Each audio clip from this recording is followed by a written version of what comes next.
let's go into a real space, which is a gorgeous space. And I approve of course, because it's full of plants. So you three, take us on a tour, and thank you. Thank you, Stephen, and thank you for that thought-provoking think piece on where education seems to be heading and where schools seem to be heading and what we can do about it.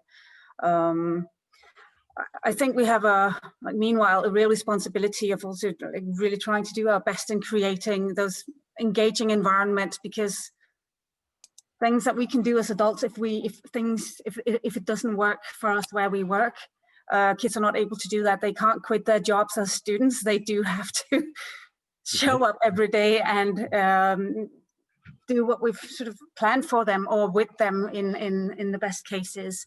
So we really strive to create engaging environments and try to be like better and better at it. And more and more, I don't know whether, like, I'll just say we are based in Denmark here, and we're in a Danish countryside school, and I can't wait to show you some of what has, things that's been going on here. But before that, I'll just say that over the past maybe like 10, 20 years, we've co-created more and more when we built schools, redesigned schools, mostly with teachers, which is really, really important, because it's also, it's about the learning culture you want to develop and how you can help teachers be at their best and really draw on all the research that we have and all the knowledge we have about like how learning works and what is meaningful and helpful for children. And we've got, we've particularly got our eye on the classroom, because it's where they spend so many hours, the kids, and like it's thousands, it's like maybe 11,000 hours of their time that we have them spend in, like, mostly in classrooms. So what do we want to do there, and how is the environment conducive to that? And so we work more and more, thankfully, also with students. More and more we see schools actually wanting to engage their students in these discussions. And I can see that there's a question from Phil in the States about how you, like, just ideas of how do you engage your students. And there's so many ways that we do this. It could be questionnaires, it could be having them draw, think about what is ideal learning for them, having them draw or put up post-it notes and like good spaces that they really like, take pictures of favorite places in their schools, or put a lot of ideas or images of great spaces up on Instagram and have them like what they like best and see where the energy is really and what they really like.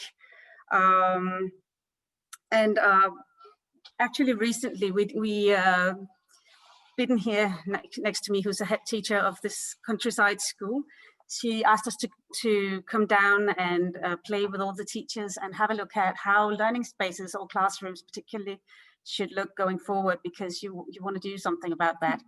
I'm going to show you a little video of what took place, and after that Bidden will go more into depth with the whole thing, and then we'll take a walk around one of the spaces.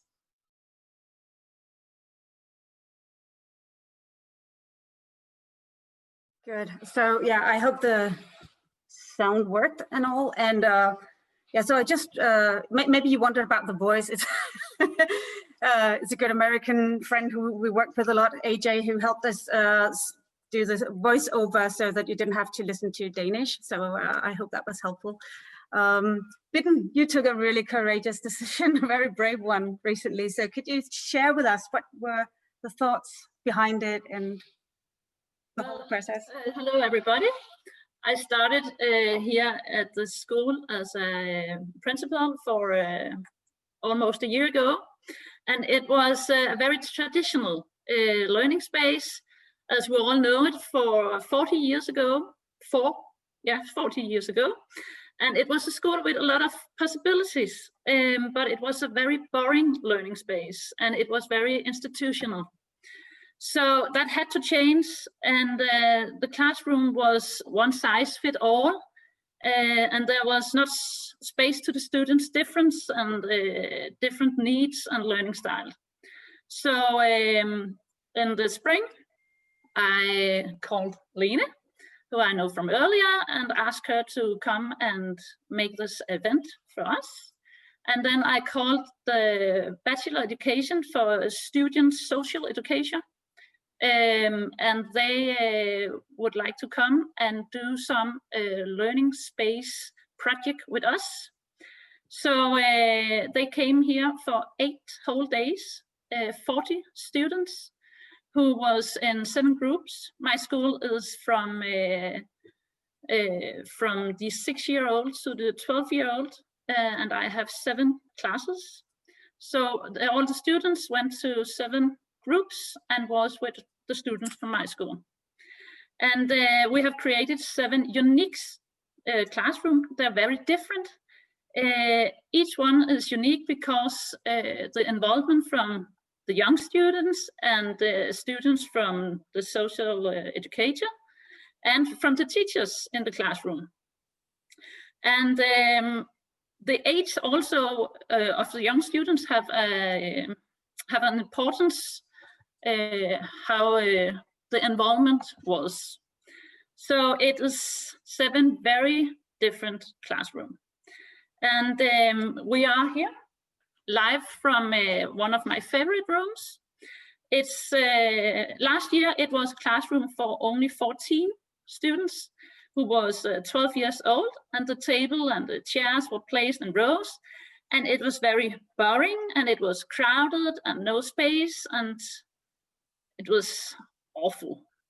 And in August, when my teachers have had this event with Lena and the rest of the team from Autens, then they were very inspired. They have played with these learning space lab designs, and the teacher in this classroom and several more went home and they started to design. And she did that. I have to show you a little picture. So I will share my screen.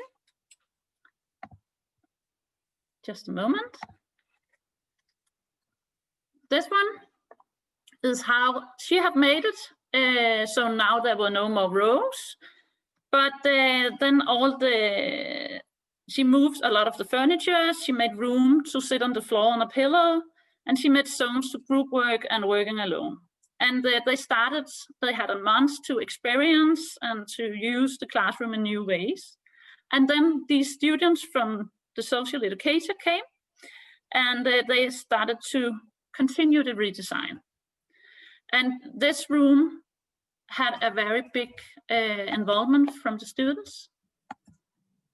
So they started to use this design lab, and they talked a lot about how to do.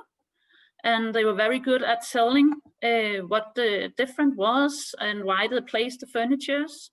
And then they started to do the redesign, and the students from the school were very involved in this too. You can see they were handworkers and they were painters, and they redesigned the cover of the plants, and they make a lot of what's it called? Decoration, yes. And we ended up with this room as we are in here. The student wants nature, trees, green color, a cave, and soft places to work. So let's take a walk around. So we're going to switch to another screen. So just a sec. So first a view around. And over here, we have these small caves. And it was a very big furniture we found locked away. And they have made the new and made the light, and they love to sit here in their space time and working alone. And in this small room, there can sit 3 students. They love to be close. They are very fond of the trees. They found it quiet, silence. It makes them happy. And the tables are not the traditional, but with this organic forms. They really like that too. This green color. And then they love to sit over here, just calm with the computer, just sit and work here and be together, and they are very glad. And the teachers of this room love to be here. They find the homely. It's good to be home in this room. And the plants, I know, Steven, for you, it's also very nice for them to have. So the result is very good, and the students love to have their influence and how they want to solve the schoolworks. They can choose for the work they have to do, if they want to sit by a table, or if they want to lay down or went outside. So it's very good. And so what's the reaction been here? What did the teachers say, and how does it work, and what difference does it make the students? Well, the students have to think more about, I have this thing I have to do. Well, what would be good for me to do? Do I have to sit? Do I have to lay down?